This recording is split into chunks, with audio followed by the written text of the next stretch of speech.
car. I am here with Scott in his gorgeous 2012 Laguna Seca Boss 302. Scott, how did you come about this car? Well, you know, cars, it's a reach back to the childhood.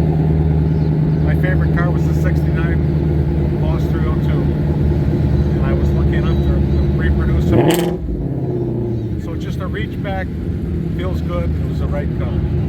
Now with this particular, the Laguna Seca, they produced another one other than black and red, didn't they?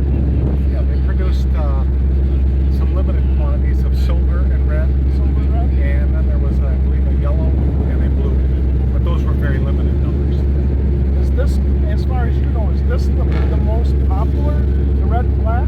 Well, I hate to say it's the most popular. It's the one I like. There's about Me too. My favorite color combination. About 600 of them nationwide, but you know, it's my favorite color, but I wouldn't want to say it's a favorite color for me. Right.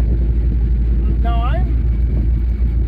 I'm not an expert in these by any means. The roll bars and stuff did that come from the factory like that? Okay, the car comes with a rear seat delete and then a cross member bar to stiffen the chassis. But this car came from the manufacturing plant in Michigan straight to Watson Engineering, which does a lot of the racing work for Ford Mustangs.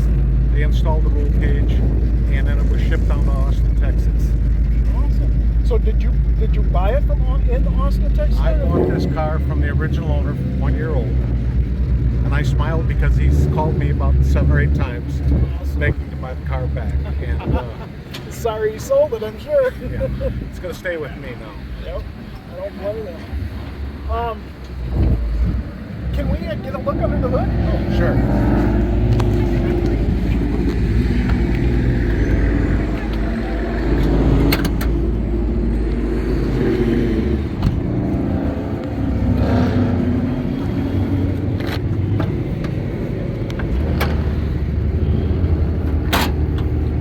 Just pretty.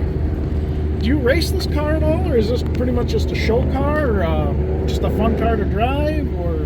Well, I bought this car with 1,000 miles on it, and this is my show car. And basically, the only other time I drive it is to get ice cream. That's it. I like it. Yep. It's obviously stored in the wintertime. It's stored in the wintertime. I drive it about 5 months out of the year. Have a lot of other interests, so that 5 months, it's great. They all need a break too, right? Just like us? Sure. I absolutely. Now this car has the same engine as the regular Boss 69, excuse me, the 2012 and 13 Boss 302s have the same engine. But where they differ just a little bit is the Laguna Seca package has wider wheels and tires. It sits about 1 inch lower.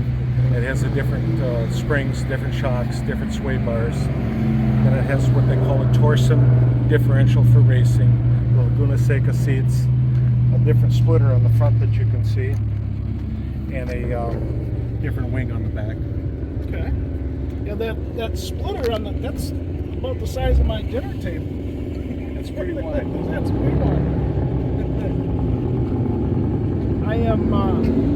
I'm glad you offered that information, because I, for one, didn't know that. I don't know if any of the viewers knew that special stuff you just shared. I think that's part of what makes this series so unique. So, well, the regular Boss and the Laguna Seca are both very nice cars. And for an average person driving it on the street, you're probably really not going to make a difference. But, you know, for a track, the Laguna Seca is going to be a little bit faster. okay. But we stay away from that nowadays. I don't know if did you get a picture shot of the back yet? No. There's a neat little Easter egg on these cars. The gas cap has a picture of the track on it, and I think that's one of the things that has always attracted me to these cars as well, because that is so unique to this particular model. Yeah, I had a preference to the 2012s. Everybody has just a little different. My favorite was back when I was 17 years old. In 1969, the Boss 302s came out, I had the money saved up to buy one, but they had what they call muscle car insurance back then, and that was $880. And when you're making $1.75 an hour, it might as well have been $8,000. Right. So I wasn't able to buy that car. I had to wait about 43, 45 years, and this is it. It all works out like it's supposed to, right? Well, it did for me in this case. Yeah, I suppose at the time it was hard to stomach, right? But this was just a great purchase. It's a lot of fun. All the Mustangs are nice, and basically it's what your favorite car is. What you were is where you were when, and it's a piece of the childhood. Yeah, yeah. So when you were a young man, was the Mustang always one of your favorites? Oh, of course. The Mach 1s were brand new then, and the Boss 302s. I actually had a 68 GT350 Shelby. Unfortunately, I had an accident where the car rolled and then went end for end, so that car was over. But I'm very biased, but the Mustangs were the sweetest thing on the road back then. I think they still are, personally. Oh, they're just great cars. And Ford really puts a lot into all the Mustangs. And pretty soon it's going to be the last American sports car made. Yeah, it won't be long. Especially with, I think, Camaros coming to an end, and Challengers are going to all electric, and so this is a dying breed here that I think when we have shows like this, I think it's great that everybody can participate. No matter, I mean, there's some cars here that aren't perfectly restored, but everybody's proud of what they own. So everybody likes what they own. One of the little features on the Boss 302 for 12 and 13, both the regular Boss and the Laguna Seca, they have what you call quad exhaust. So the exhaust comes out the back, and then it comes out in front of each one of the rear tires. So that sounds pretty sweet. yeah, I bet. Yeah.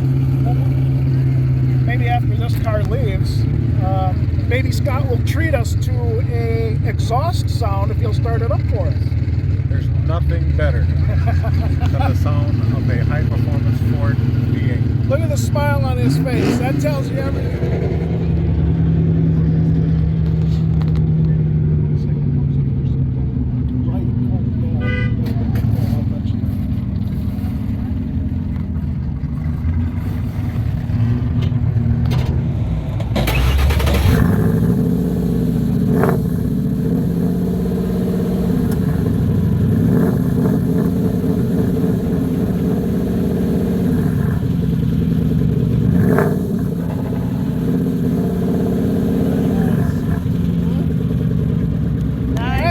As Scott was saying again, this car comes with a rear seat delete, exhaust comes out from in front of the rear tires here, and you'll notice this is a manual transmission, so you gotta understand how to work both feet.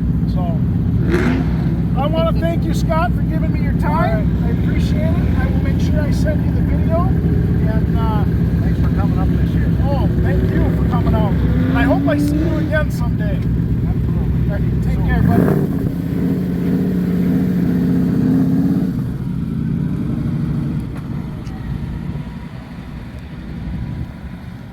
All right, I hope you enjoyed that video. I sure enjoyed shooting it and interviewing Scott. He's a great guy, very knowledgeable and friendly. Again, if you have any questions, comment below, and we'll try and get those questions answered for you. In the meantime, make sure you smash that like and subscribe, even if you did not like the video. I'd appreciate it if you hit that like button with whatever you have handy. And make sure you tap the little bell at the bottom after you subscribe, right? That way you'll be notified anytime I upload a new video. Share it with anybody you think may be interested, and even if they're not interested, share it anyway. All right. Thank you for watching. Stay safe. We'll see you in the next video. Also, wanted to take a moment to give a special welcome to, might butcher this, FMCQ711 and Jeffrey Pagel for joining the family at Bardi Stables. So make them welcome, and I hope you guys will find this interesting, entertaining, maybe a little goofy at times. Don't be afraid to comment below and give me your thoughts or tell me what you want to see. All right, again, make sure you hit that like and subscribe, even if you didn't like the video, and share it with anybody that may be of interest. And again, thank you for watching, and we'll see you in the next video.